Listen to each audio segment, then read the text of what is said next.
Hey guys ഇന്നത്തെ ഒരുക്കത്തിനൊരു പ്രത്യേകത ഉണ്ട് കേട്ടോ. കണ്ടില്ലേ, ബാഗൊക്കെ പാക്ക് ചെയ്തിട്ട് നമ്മൾ നാട് വിടാൻ പോകണം ഗൈസ്. എന്നെ നാട് കടത്തി. അപ്പോൾ ചെറിയൊരു ഷിഫ്റ്റിംഗ് ആട്ടോ. പോകുന്നതിന് മുമ്പ് എൻ്റെ പേടകത്തോട് ടാറ്റ ബൈ ബൈ ഒക്കെ പറഞ്ഞു. പാവം കാണാൻ ലുക്കിലും എന്നെയും കൊണ്ട് ഈ നാട് മൊത്തം ഓടിയതല്ലേ. എനിക്കൊരു ചെറിയൊരു അറ്റാച്ച്മെൻറ്റ് ഉണ്ട് കേട്ടോ ഈ വണ്ടിയോട്. അങ്ങനെ നമ്മൾ വീട്ടിൽ നിന്ന് ഇറങ്ങി. അപ്പോൾ ഇന്ന് എൻ്റെ കൂടെ ഉള്ളത് അച്ഛൻ, അമ്മ, ചേട്ടൻ. ഇവരാരും എൻ്റെ കൂടെ ഷിഫ്റ്റ് ചെയ്യുന്നില്ല. ഇവരെന്നെ കൊണ്ടുവിടാൻ വരുന്നതാണ് ഗൈസ്. ചെറിയൊരു shifting from Thakazhi to Thrissur. അപ്പോൾ പോകുന്ന വഴിക്ക് നല്ലപോലെ വിശന്നു. അപ്പം കുറച്ച് ഫുഡ് തട്ടാമെന്ന് വിചാരിച്ചു. ഇനി ഇവരുടെ കൂടെ ഞാൻ വീട്ടിൽ വന്നാലല്ലേ ഫുഡ് ഒരുമിച്ചിട്ട് കഴിക്കാൻ പറ്റത്തുള്ളൂ. അതിൻ്റെ പേരും പറഞ്ഞ് ഒരു മന്തി അങ്ങോട്ട് താങ്ങിയിട്ടുണ്ട് കേട്ടോ.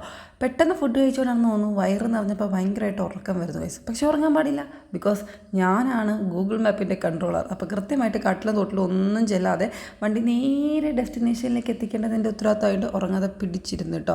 അങ്ങനെ നമ്മൾ വന്നു. അപ്പോൾ ഇനി മുതൽ ഞാൻ എന്താ ഇവിടെ കേട്ടോ. അപ്പോൾ അച്ഛനും അമ്മയും എന്താ പോവാൻ ടാറ്റ ബൈ ബൈ ഒക്കെ പറഞ്ഞിറങ്ങി. ചെറിയൊരു വിഷമമുണ്ട്, എന്നാലും സാരമില്ല. അവർ ടാറ്റ ബൈ ബൈ പറഞ്ഞ് പോയി. അപ്പോൾ അത്രയേ ഉള്ളൂ. ബൈ സലാം.